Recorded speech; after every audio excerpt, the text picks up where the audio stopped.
A lot of people still lack the knowledge of what Islamic banking is really all about and how it differs from the standard banking systems most economies are using right now.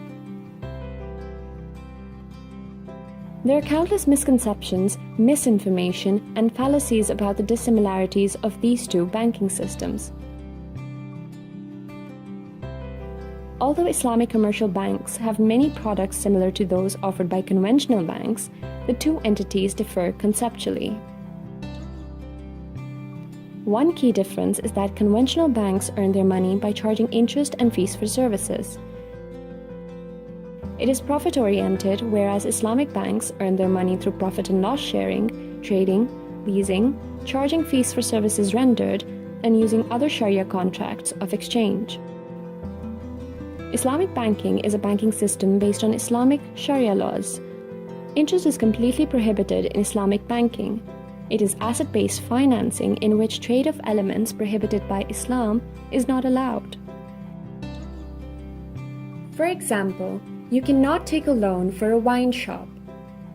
The basic purpose for establishing an Islamic bank is to promote and encourage Islamic principles. Islamic banks operate based on Islamic business law called Fiqh Muamalat for their basic transactions, and they also follow the financial laws and regulations of the countries in which they operate. Conventional banks likewise operate based on a country's financial laws and regulations, but they don't have contact with any religious body. Islamic scholars recognize that money has value, but with limitations. For example, money can't become more valuable simply because time is passing.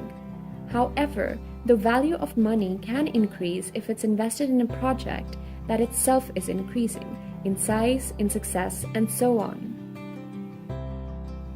In conventional banking, on the other hand, time value of money is the basis for charging interest on capital. When you deposit your paycheck in a conventional bank, your relationship with that bank is one of a creditor to a debtor. The bank has a responsibility to pay back your money with or without interest according to your account contract. Similarly, the roles reverse when the bank provides you with a loan. The relationship between a customer and an Islamic bank is completely different. Islamic banking has a multitude of trading structures and relations. For example, in a sale-based structure called Murabaha, the relationship is of a buyer and seller where earning, if any, comes from profit on the sale. In a rental-based structure called Ijara, the relationship is of a lessor and lessee where earning, if any, comes in the form of rent. In participation-based structures called Musharaka and Mudaraba, the relationship is that of a partnership where earning, if any, comes from profit sharing. In an agency-based structure called Wakala, the relationship is that of a principal and agent where earning, if any, comes from the fee.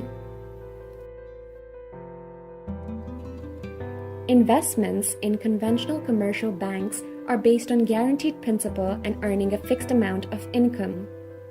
For example, say that a customer in a conventional bank deposits $10,000 in a 6-month term deposit. After 6 months, the bank has a liability to pay back the customer the principal plus the interest rate charged for 6 months. Even if the bank lost the money in an investment, the bank is still liable to pay back all the money due. In Islamic banking, the concept of investment is different. Although the customer deposits the money in order to earn extra income for her savings, her principal and returns aren't guaranteed. Suppose the Islamic bank loses money because of an unexpected business failure. In this case, the bank isn't liable to pay the money to its customer.